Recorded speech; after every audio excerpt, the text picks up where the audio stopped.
بسم اللہ الرحمن الرحیم۔ اسلامی تاریخ میں سے حضرت اسحاق علیہ السلام کی پیدائش، حضرت اسحاق علیہ السلام کی ولادت اللہ تعالیٰ کی بہت بڑی نشانی ہے، کیونکہ آپ کی پیدائش ایسے وقت میں ہوئی باپ کے والد ابراہیم علیہ السلام کی عمر 100 سال اور آپ کی والدہ حضرت سارہ کی عمر 90 سال ہو چکی تھی۔ عمومی طور پر ان حالات میں اولاد نہیں ہوتی، لیکن فرشتوں نے جب ان کی پیدائش کی خوشخبری دی تو دونوں کو بہت زیادہ حیرت ہوئی۔ فرشتوں نے کہا کہ آپ نا امید نہ ہوں، اللہ کے حکم سے اسحاق علیہ السلام پیدا ہوں گے۔ اسی سال ابراہیم اور اسماعیل نے بیت اللہ کی تعمیر فرمائی۔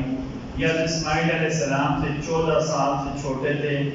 60 سال کی عمر میں ابراہیم نے اپنے بھتیجے کی بیٹی سے ان کی شادی کرائی۔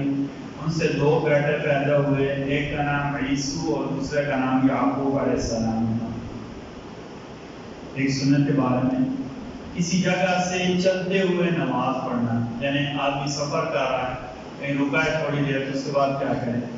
انس فرماتے ہیں کہ نبی کریم صلی اللہ علیہ وسلم سفر کے دوران کسی جگہ قیام کرتے تو جب وہاں سے چلتے تو 2 رکعت نماز ضرور پڑھتے، 2 رکعت نفل پڑھ کر آپ صلی اللہ علیہ وسلم اس کے بعد سفر کیا کرتے۔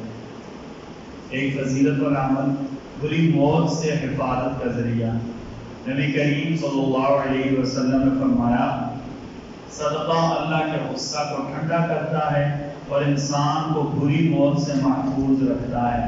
اللہ تعالیٰ ہم سب کو کہنے سننے سے زیادہ عمل کو عطا فرمائے۔ بسم اللہ الرحمن الرحیم۔